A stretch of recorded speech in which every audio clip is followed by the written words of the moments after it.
What's going on, everybody? Welcome to another episode of the Husband Podcast. I'm your host, Terry Duran. I got both of my co-hosts on the line with me today. I got my man, Jay Bob, in the building. What's up with you, bro? Nothing much. What's going on? Ready to get to another great show tonight. We finally got ST Knight, aka three-time fantasy football champion. Hey, you got it. Well deserved here. Congrats. So, yep. But we're definitely looking forward to the conversation we're going to have tonight. And want to quickly remind you, you can catch us on YouTube as well as follow us on TikTok at Husband Podcast. And for those of you interested in promos or shout-outs, shoot us a DM on IG at Husband Podcast, or you can email us at husbandpodcast@gmail.com. All right, T. I also got my man, SD, better known as the three-peat champ, in the building. What's up with you, man? Nothing, man. I'm just tired from winning. You know what I mean? I'm tired of winning fantasy football championships, man. I want to know what it's like to lose at some point. So, hey, man, one of these days we'll figure it out. But before the end, we're going to give a shout out to Brother Soul Productions for always keeping the background audio fresh. And I want to remind you all to donate to the Hold the Husband podcast. And I'm glad to be back to UT. I'd like to remind everybody that y'all can catch the audio playback of the podcast every Monday afternoon at 4 p.m. Central Standard Time on thecore94.com. Now, today's episode is titled Eye on the Prize. We're going to be having an in-depth conversation about how someone perceiving themselves to be a prize and how self-evaluations impact the dating world. But y'all know how we do around here, man. We like to discuss stuff we've seen on our timelines or that have been trending. So we got a couple interesting videos. This first video is another video from The Wolf. He always come real quality content. But this video is talking about how he's explaining to women that they should not be the man's problem. Let's take a look. We look for women to be peace. So when we look for them to be peace, we don't look for them to not have problems. We look for them to not be a problem. And it's like, I don't want you to be my problem. I'm cool with you having problems that I have to deal with because I'm your man, and that's a part of my job description. I don't want you to be my problem. I don't want you to be the reason I don't want to come in after work. I don't want you to be the reason I got to be in the basement getting my head together. I don't want you to be the reason I want to spend all my time with my friends. I want to be able to be happy to see you. So that comes from, now we already know that the textbook thing is women going nag. I'm okay with that. I know that that's just in a women's genetic makeup to nag. But it's what are we nagging about? Like, if you are nagging because you want more time with me, that's fine. That's not an issue. But if you're nagging about things that don't have to be nagged about, are you just not allowing a man to be free and develop the space to be able to pursue his purpose and his goals to be the best version of himself so he can bring that energy back into the household? You're going to create a catastrophic household for your environment, for your household. You're going to create a catastrophic environment for your household that you're not even going to live in. Then when the house burns down, you're going to blame the man for being the one that fucking abandoned his family, but in reality he was just running off to find peace.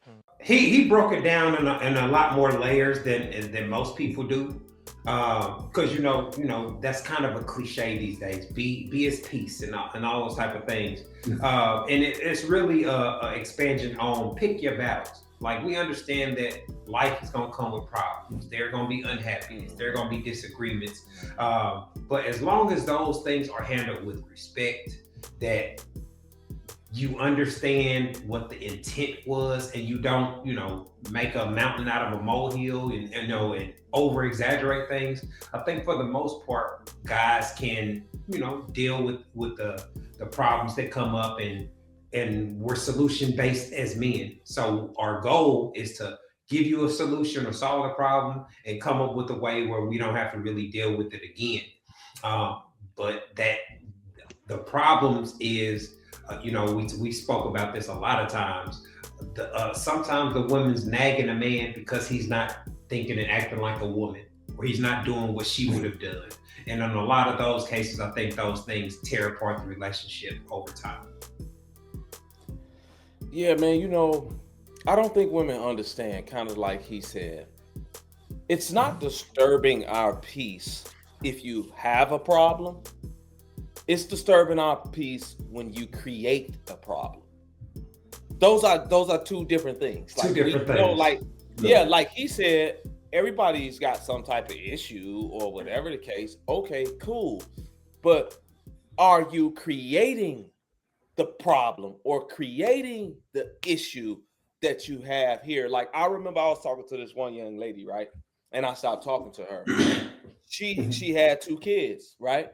And she was always complaining about money. Money. The father would not help her financially, right? Understand, that's a problem.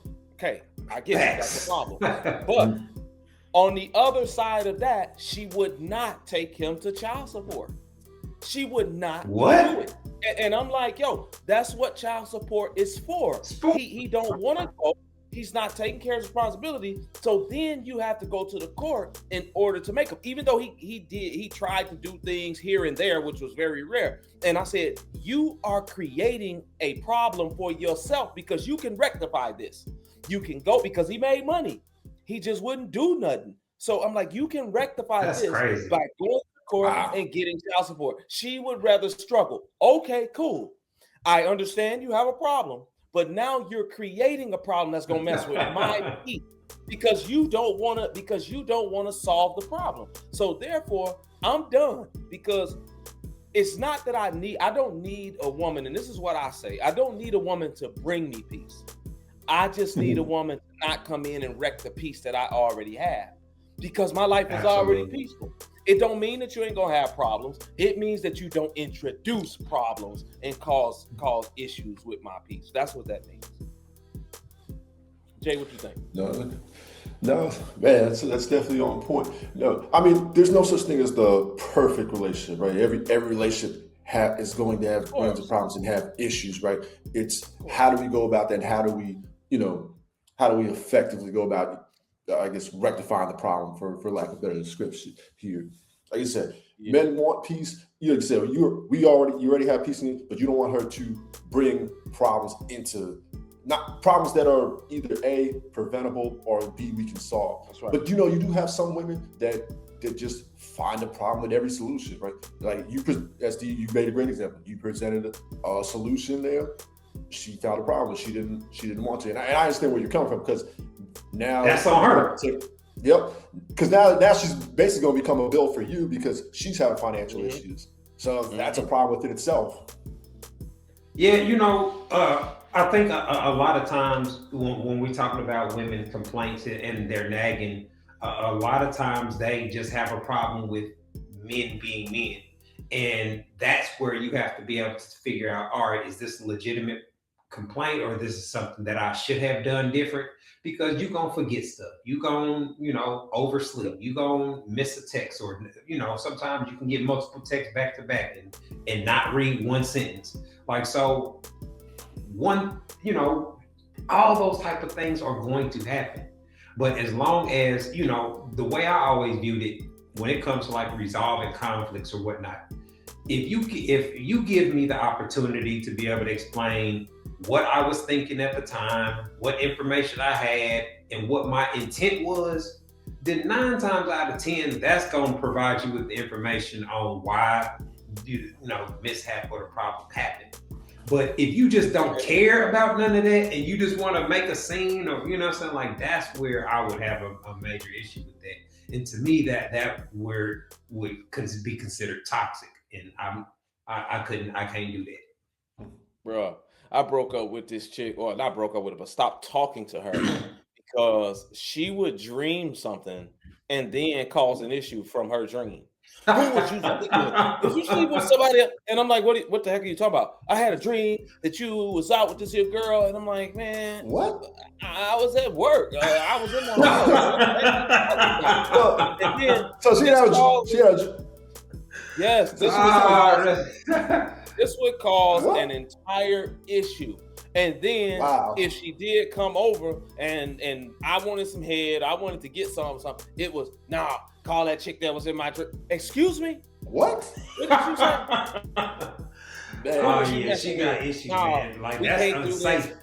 Yeah, I don't want to give you head because I feel like he was messing with somebody. That's what my dream told me. Hey, man, you got to go. You got to get up out of here because you ain't finna wreck my mind with your nonsense. And, man, just call. I never heard that one before. Yeah, man. I'm telling you. That's wild. Hey, man, you know what? Crazy. That astrology nonsense, man. That's that astrology now. Lord. That's with their mind, man. They be getting all this mess in their mind, man. She was big into to Yeah. the astrology stuff. Yeah, I'm a Virgo. So what she say, like, man? Man, a lot of women believe in that. Yeah. So she'd be like, "Hey, you're a Pisces. So Pisces usually cheat or something?"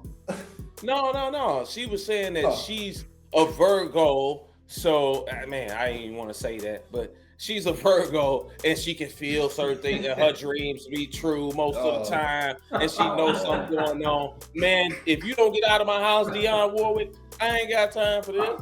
You got to go. That's crazy. I cut her off. Yeah, man. I know a lot of women.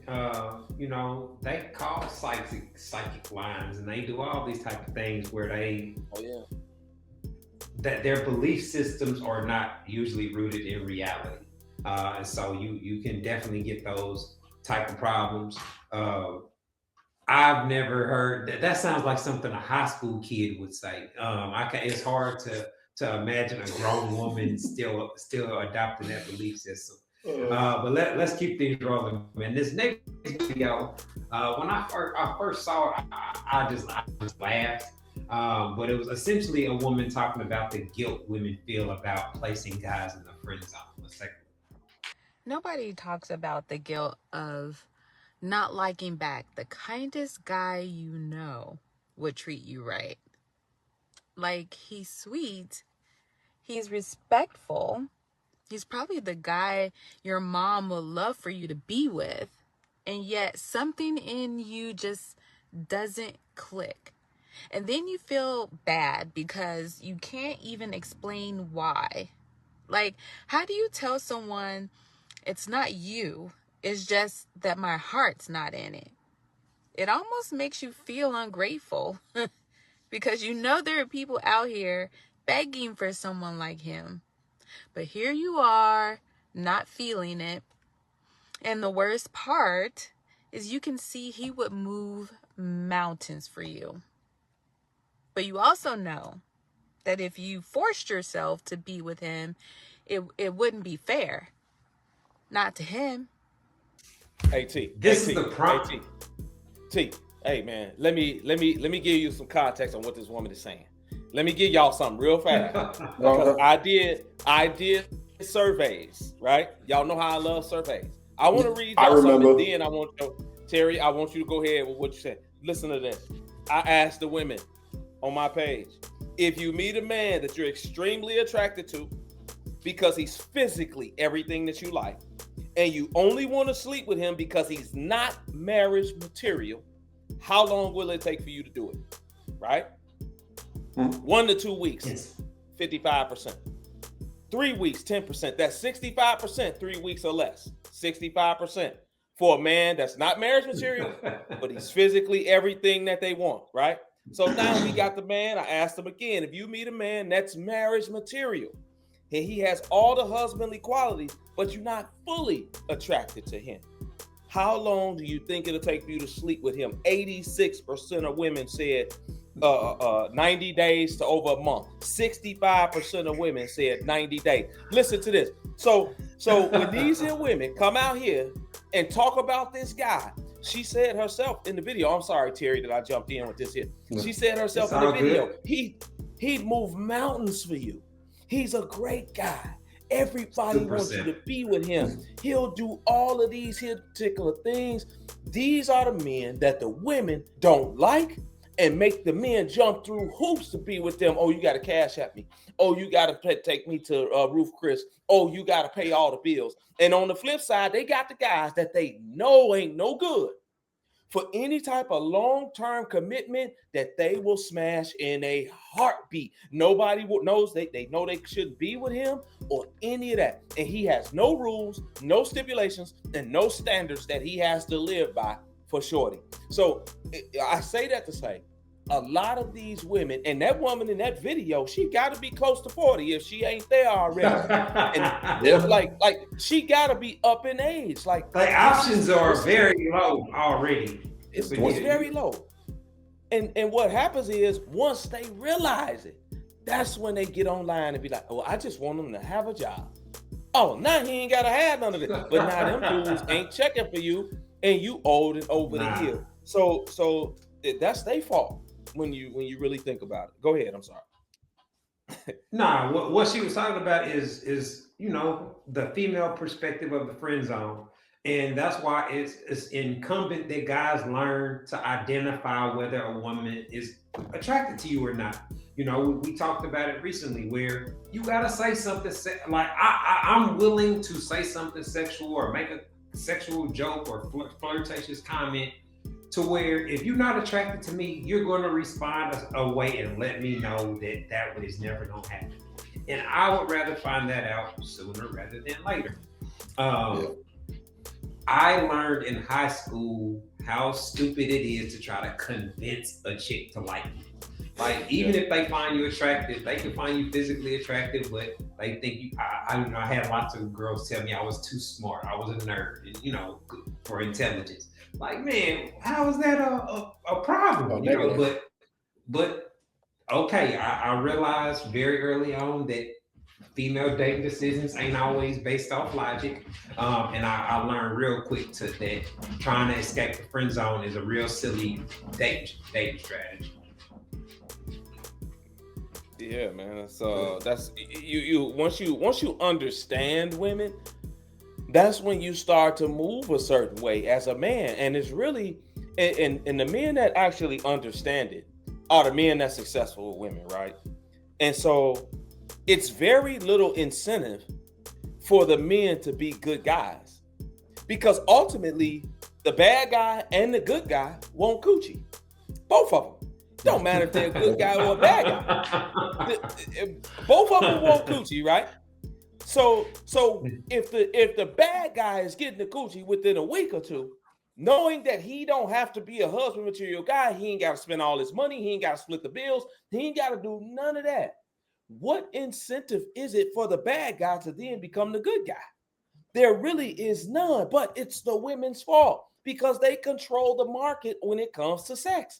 If they said no across the board and made everybody wait 90 days, then, or whatever the case, 2 months, whatever, they get to see and then make a more informed decision on who they give their bodies to. So you mean to tell me that the guy who is not husband material at all, he gets the best parts of you like that? But the guy that's the husband material guy, he got to jump through hoops and go through the fire in order to get the coochie? Man, please. That's why a lot of guys that don't have to be the good guy, they won't be the good guy, because the women really don't like the good guy like that. Yeah. You mean I got to do all this just to get the same coochie dude getting for nothing, for having a Hellcat? This dude got the coochie for having a Hellcat, man. It's like a scat pack. Yeah, I gotta take you to pay all your bills, get you a babysitter, get you a 30-inch butt to get the same coochie he got for having biceps. Come on, man. Yeah. Ain't no way. Exactly. Now I want the same energy. I want the same energy the other guy got. I want that same energy. Damn, doing all that, like you said, just to get the same coochie. Yeah, but a lot of women fall into this trap, right? They spend, their best years, I'm talking, 20s, even 30s, with this same dude. And like you said, the guy that's husband material, they figure out they want him later on in life, when they're already late 30s, like you said, late 30s, early 40s. They want that guy. And mind you, by then, you're bringing him, you probably don't have a kid or two. So you're bringing him a kid or two, and now you expect him to just step in? Nah. And honestly, a lot of dudes ain't signed up for that. Yeah, I mean, what she described is, and the feedback from your survey is the explain why in a guy's from a male perspective, the best tool that you can help to increase your sex rate is being in shape and being fit. Like, if you can physically be attractive to women, you can flirt different, you can get away with saying more stuff, and you're gonna notice the body language of women is different around you. The things that they say to you and all that. And that's where you can add to it. Add to your grooming, add to your cologne game, add to the things, your outfits, how you look. Because if you figure out how to not talk yourself out the coochie, how to not get cut off, you know what I'm saying? Like that's really 1 or 2 weeks of you met a chick, yeah, she liked what she saw, and you Yep. keep it cool. Yep. Man, you in there. You know what I mean? Like Yep. that's the route to take for all the bachelors out there. For sure. A woman 100%. that can see that you in shape, your coochie rate goes through the roof, man. Or if you got your finances in order, absolutely. But see, this is what happened. This is what's happening now. What this woman is describing, that's what's happening with your Cheyenne Bryants, your Melissa Fords, your Taraji P. Hensons, and these here, your Tracy Ellis Rosses, and all these here types of women. All of them knew a guy like that. Every woman knows a guy that'll treat them amazing. That's that good guy that would move mountains, in her words, for them. But it's something about him that just don't make the coochie jump. And if that coochie ain't jumping, she's gonna put him in friend zone most times. She gonna make him go through the fire. And then once they get older, and I call it overplaying your hand, right? You overplay your hand, like Tahiri is another one, right? You got these here guys that'll be good for you. But you overplay your hand because you're pretty, because you're young, constant attention. Yeah, because you're in demand out in the sexual market. You're in demand. So you like, man, I can get better. It was just a lady that posted, she nice looking girl. She called off her engagement just because she changed her mind. He was a great guy, according to her. He didn't do anything. Nothing wrong.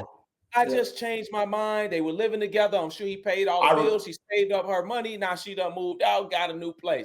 Boom. Listen what's going to happen in five so years. When she ain't out here and found that dude that she thought she was going to get better than him, she going to be online talking about where all the good men at. I just want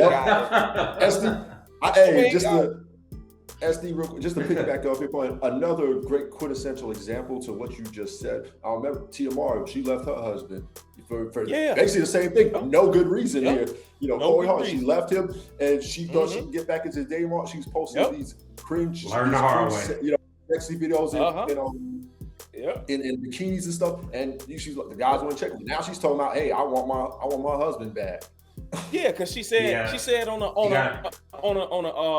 an interview, nobody's in my DMs, nobody's trying to take me out, blah blah blah blah. Hey, sweetheart, you are the female version of Russell Wilson. Nobody's checking for you like that. You the female version of Russell Wilson, where the men ain't really looking at you like that, where they waiting on you to hit the market to jump in your DMs. You're not that girl. Just like Russell wasn't that guy like that, where all these women was after him. And even the ones that are that girl, those are just looking to smash once you are on the market again. You know what I mean? The vast majority. So I all of it is a reason. BBL culture, like the fame, the popularity, like the women that sexualize themselves. If you are a single man and you get the opportunity to smash one of them, you are most likely going to do it. But that's just human nature. That does not mean that you're going to try to settle down with them or be with them long term. But unfortunately, like you said, most women that are really bad, if they not off the market real early, they're usually going to be around too late. So it's I guess them fighting their short-term desires for long-term goals. But a lot of women are impulsive when it comes to rejecting and making their date decisions. So a lot of them, unfortunately, make the wrong choices. Let's get up out of here. We're about to take a quick break. When we come back, we're going to be getting into today's topic, Eye on the Prize, where we're discussing how viewing yourself as a prize impacts dating and relationships. You're tuned into the Hoe to Husband podcast. We'll be back in a minute. Hi, I'm relationship coach and author Terry Duran, and I am pleased to announce that my book, It's Not That Complicated, is finally available as an audiobook. So if you don't like to read or you just don't have time to read a paperback book, this audiobook is perfect for you. You can listen to it while you're in your car, while you're at work, etc.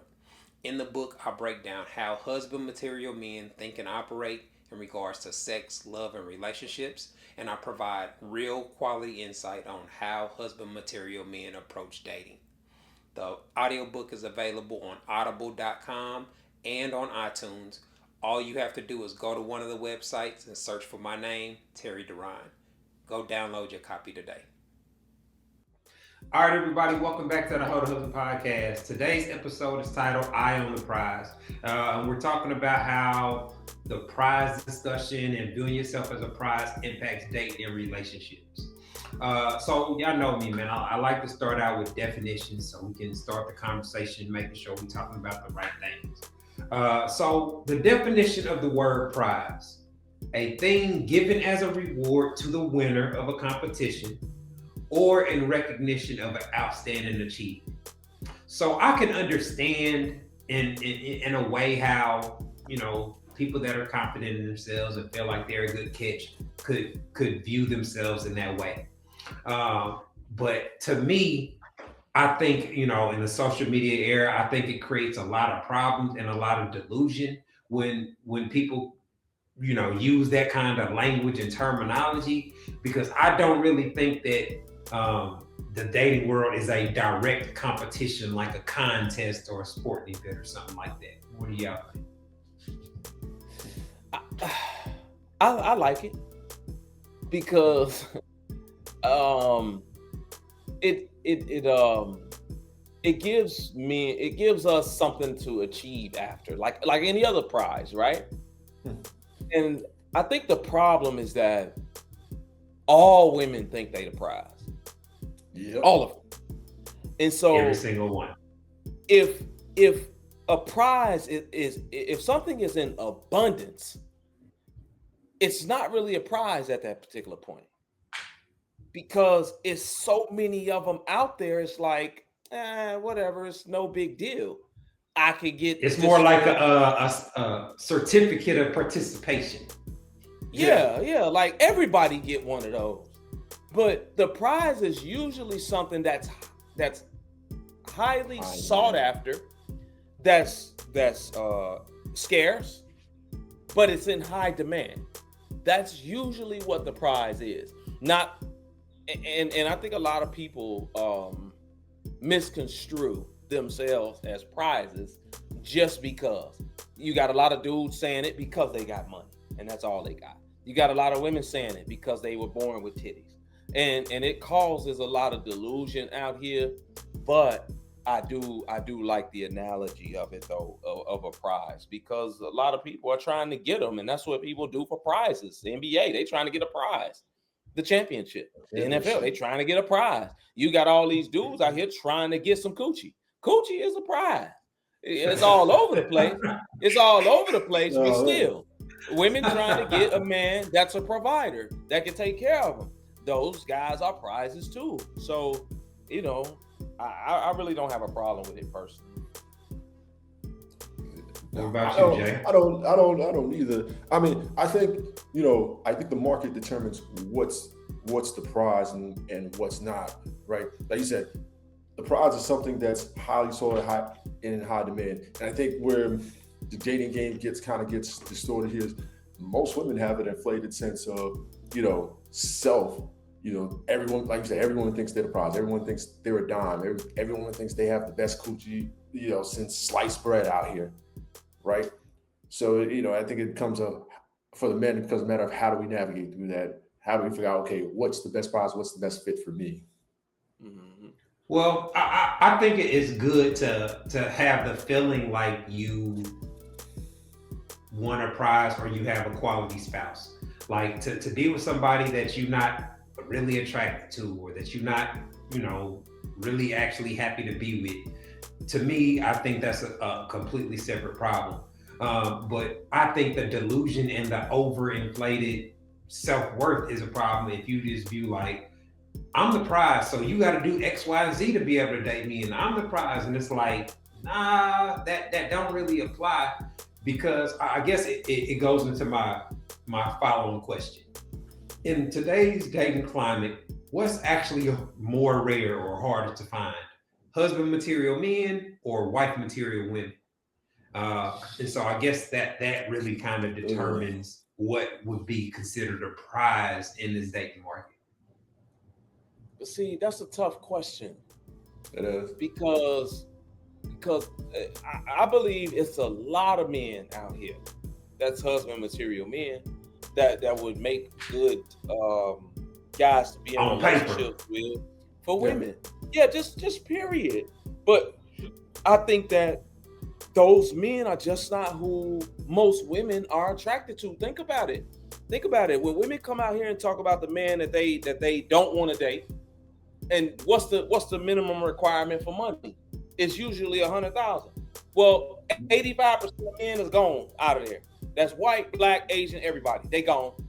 Oh, he got to be at least 6 feet. Well, now you talking about what? 80-something, 90% of men gone off bat. Like a lot of women, and we ain't even got into actual looks. We ain't got into whether you got kids. We ain't got into swag, personality, charisma. We ain't got into none of that. And so many women are saying, forget those guys.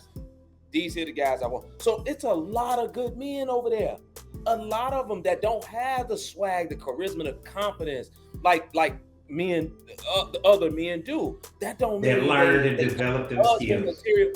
Yeah, like that don't mean they not husband material. It was a lot of husband material men in college. Terry, you went to college. Who were the women more after? The fraternity guys, the ball players, or the chess team and the debate team guys, which is just or guys. It's way more of them other guys in the school. But the guys that hood dudes, they got all the girls. Yeah, it was a lot more husband material men there. So I think it's a lot of both. It's just that those average kind of wifey material women, they don't want the average kind of husband material men. So they overlook them out here. And then the guys that they want, that's in the upper percentile of men, you overlook those women that's average kind of looking women. Yeah, that's how it goes. But I think it's a lot of them out here. We just got these here blinders on with what we actually want and the narrative that we want it to fit. So I think it's pretty even, honestly. That's a great answer there. Yeah, and with the husband material, with the type of men, I think what you just explained as to of what the women want, I think they want a guy that brings more excitement to their life, right? Women are natural thrill seekers, so the guy that has himself together can be a good husband material. That gets overlooked because maybe he's not Mr. Excitement, Mr. Swaggy. He's not all those things.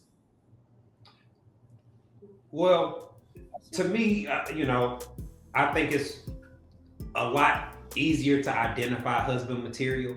I think the guys that have put themselves in a position to be able to provide for a family and actually have, the values and, the mentality that accompanies being a husband, I think you can identify that talking to a guy or interacting with a guy for a couple of weeks.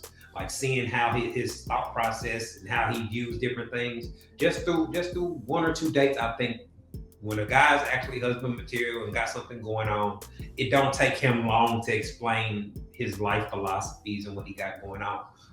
Those are the type of things that allow him to have 3 and 4 hour conversations with women. He's not just giving a report. He's throwing jokes in there. He's throwing laughs in there. He's asking questions. He's asking follow-up questions. He's making it interesting, and he's allowing her to actually learn about him. So those are the type of things that make a guy stand out the crowd, out of the good morning text. The dude that's not afraid to call her Applehead or make a joke about her or do something that a lot of guys will be afraid to do. Make my philosophy, the sexual comments that you got to show me that your thoughts about me are X-rated too. Because we not finna go to no friend zone area, no platonic area. So I'm perfectly cool with figuring that out. And sometimes they not, sometimes you ask for a chick's number, she gave it to you out of sympathy or just to be nice. She didn't really like you like that, or she liked somebody more than you, so and that's the reality of the dating world. I just rather find it out sooner than later. So Yep. you don't. So because you said that you think it's easy to find out from a man. Do you think it's easy to find out if a woman is got those wifely qualities? She's a wifey material. Do you think that that's easy? Because you said a couple weeks for a guy. I Do you don't. think that's the same way? I nah. I think it's becoming increasingly difficult to Why? identify women because I think the overall the pandering and all the stuff that's out there is targeted to Yeah. women. We don't Yeah. have people gassing up these lames telling them they kings and they this and that and that. Like all those guys are told you need to do X, Y, and Z to make yourself this. That's not the messaging that's being given to women. So I think the percentage of women that are delusional about themselves and what dating them is like from a male perspective, that consider themselves a prize, I think they're the bigger, the larger percentage of population that has this mentality and views it that way. As far as being the wife material, each guy gets to define that on their own. Your definition or Jay's definition might not be exactly the same.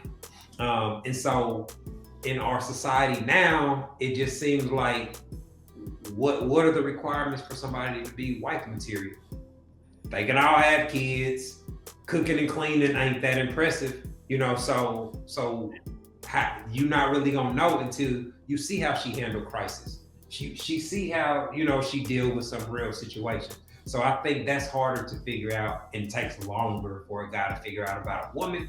Because a woman, if she see you got bread, she can pretend to be wife material, and if you're not experienced enough to know the difference, you could easily get fooled. Yeah, but it's standard things, I think. I think that it's standard things, man, that kind of put you in that category. It don't mean that you all the way there, but it's things that won't put you in the mattress category. If I meet you as a woman and you not half naked online, okay, bet. You're modest with how you dress. You modest with how you carry yourself. You ain't outside all night hanging with these here whole Sexy Red ain't your idol, right? You got some integrity about yourself. You know what I mean? You got a little spirituality about yourself, whatever the case. And it's just certain things you won't do. You go into a whole different category right there than a chick that's half naked on social media, talking crazy, talking about she a city girl, rapping Sexy Red lyrics all day long, and talking about date 'em all sis. They go in two separate categories. You got a category where she could, that don't mean that she's got all of these here things to be a wife, but she got some foundational things right there where she got more of a submissive type of attitude, where she kind of laid back and she like, yeah, whatever. Same thing with a guy where he's having a protective attitude over a woman, or he has some type of provisional attitude. He's hardworking. He takes care of his kids. These are foundational things that'll put a guy right there and say, oh man, this dude got a lot of good qualities. It don't mean that he or she won't have issues down the line or certain things that could take them out of that category. But from the eye test early on, we both do it. Men and women, where we like, she got some stuff about her, or he got some stuff about her. Let me see what else is going on with them to see what other qualities that they got that could push them either further into the husband or wifey category. Like, does she like taking care of a home? Is she a homemaker? Does she like to cook? You know what I'm saying? Those things matter also later on down the line that you find out. Is he a good dad? Does he lead by example? These things you find out later on. Those initial things, you could kind of tell certain things early on, kind of put them in that category, in my opinion.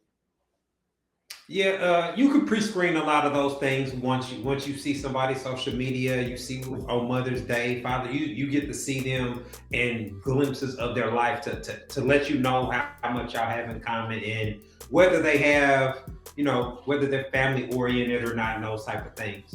But I wanted to tie it to get back to the prize discussion. So since the word prize, in its definition, it specifically talks about winning a competition. And so if the dating world is this competitive place or whatnot, and we know that men have to develop skills and all those things to have success, how much does luck come into play? Because luck, where you was born. You was raised in Atlanta and not Wyoming. like luck, where you were raised, where you're from, how tall you are, things that are out of your control that make you more or less desirable. So just, hitting the biological lottery per se. How much of those things do y'all think play into a person's dating success? I don't think it plays into it at all. Really? You don't? Nope. Because listen, it's just as many ugly other people out here too. It's just as many overweight or obese other people out here too. Like it ain't like true enough. If you hit the physical lottery and you look good, you tall, you got money, whatever, cool. You're gonna have more. But listen, just because you 5'2", 300 pounds, listen, it's a facially challenged buck-tooth chick out here that's huge that'll take you and be like, hey man, bet, let's do it together, whatever. Like, dude, I don't think it plays into it at all because there's some horrible other people out here, bro. Like, it's a lot of so the people that are blessed with the looks, you don't think that's luck? You don't think that? Of course, but it depends on what you want. If you want to be a hoe, if you want to be a player, yeah, you need some luck of the draw coming out, and you tall, and you all that. Like, yeah, it plays into it, but not to just get a chick. Like, you could get a chick if you were a little assertive or something like that. Like, yeah, come on. I see what you're saying. I get what you're saying. Steve. I say luck. There is a luck factor, just like anything else. There's always a luck factor, right? But I don't think it plays a big factor. I say it's a small factor. Like, just think about this, right? In sports, there's luck that goes. Think about it in football. Do we usually get the two best teams in the Super Bowl? No. Did luck play a factor? Yeah. Somebody gets injured. Maybe a call or two went their way, right? So in this, like I said, the genetic lottery, you're over you're 6 foot above, you're 6'8", 6'9", right? That doesn't have nothing to do with skill. That's you won the genetic lottery. Right. Even just meeting somebody, maybe it was just the right place at the right time. Do those things happen? Or something? Yes. Yeah. But do I put a whole lot of weight in luck? No. Well, yeah, from a guy perspective, I would say that it is definitely more skill than luck, being able to, we talk about it's different things, being able to recognize female behavior and body language and have conversations with women, be engaged, all these different things that put you in position to be able to have sex. I'd say you get better at those things the more you do them. So those are mostly skills. But I think that if you are lucky and you were 6'4" and your dad was athletic and you were born, you're 16 or 17 and you're physically athletic, like, that's very different than the dude whose parents are overweight and he's in middle school and he's chubby already. Like, so those are the type of things that I'm talking about. Like, look, I felt I was very lucky. In the Black community, being athletically built and having naturally curly hair in the 80s and 90s gave you a boost. That's when, this Clark Gable talking about this Billy D. Williams talking about curly hair. Hey, you gotta take your L's when you can, bro. You gotta take your L's when you can. But those were one of the things that I always felt I was lucky to have those. They gave me benefits. Girls would touch my hair and those type of things. So it's to me, a chick that's naturally fine, you got lucky with those genetics. What you do with them and how you use them, can vary per se. But for the most part, girls that are naturally attractive, they didn't have to earn it. They didn't have to do nothing to be fine, cute in 15 or 17 and 18 when they get into the dating market. They didn't have to do nothing to earn those things. And so to me, I would say you could say the same thing about the guy that's 6'5". He didn't have to do nothing to do it. He just So that's why I think he got lucky. That's what I'm saying. That's why I feel luck does play a factor in your dating. I agree. I think that there's a luck factor just like anything else. Right now, if you want to be a hoe. If you have the requisite skill, I'm just saying, if you can if you could speak well, you know how to hold a conversation, right? That's half the battle. I think that takes luck down some, right? Luck is not a big effect. Just like if you go to the casino and play poker, there's a luck factor, right? But if you know what you're doing, you know how to play poker or even blackjack, the luck factor goes down. It diminishes. That makes sense. That's a good way to look at it. Well, so I guess in today's world, if y'all were on the first date and the chick was bringing up, because if she was referring to herself as a prize, would that be a turnoff, or how would y'all react to it? She was calling herself a prize. It'll probably be a turnoff for me. Yeah, like, why you so conceited and talking about it? That's like me saying I'm a high value man on the first date. A woman saying she a prize is like me saying I'm a high value man on the first date. I don't even talk like that. Hey, look, if you think I'm a high value man, I'll let you make that determination when you talking to me. I let other people make that determination. I don't have to tell nobody I'm a high value man. So why you telling me you a prize? Because you're not really 9 times out of 10. That's like a dude saying, man, I'm a real man. I ain't like these other dudes. I'm alpha man. 9 times out of 10, he just like them other dudes, and he ain't nothing that he trying to convince you of. Because why you trying to convince? People that's really that, they ain't got to convince you that they are that. They just do what they do, and then they let you judge for yourself. So if you're walking around telling me you a prize, you probably ain't nothing but a Cracker Jack box. That's it. You ain't no prize in here. Yeah, I agree. So it would be a turn on. It'll be a turn on for me if I'm on a date and a woman is just constantly telling me she's like if you're a prize, we gonna know. You don't have to constantly remind me that you're a prize. Just like you said, what's already known ain't got to be explained, right? If a guy's that dude, hey, everybody knows. Yo, that guy's that dude. And why ain't nobody got you yet? You the prize. Because I would say that's a good question, because it could be, you could be gorgeous and your mentality could make you undesirable or undateable. Yep. Your perspective on men, your perspective on dating, your dating expectations. So I think a lot of the intangibles are really what would make a woman a prize, in my opinion. We talk about her attitude on submission, on taking care of a home, on raising kids, all these type of things. The same kind of stuff that I talk about for men to determine whether he's husband material. How does he interact with the kids at the get together? How do kids respond to him, etc. All those are the tidbits of information that you can use to figure that kind of stuff out. Yeah, do he trip the kids when they running, or do he? Yeah. Or do we take care of the kids? Hey, man, I'm just saying. Absolutely. Go ahead. Nothing. I was saying not that I do it. I'm just saying. You know what I mean? Yeah.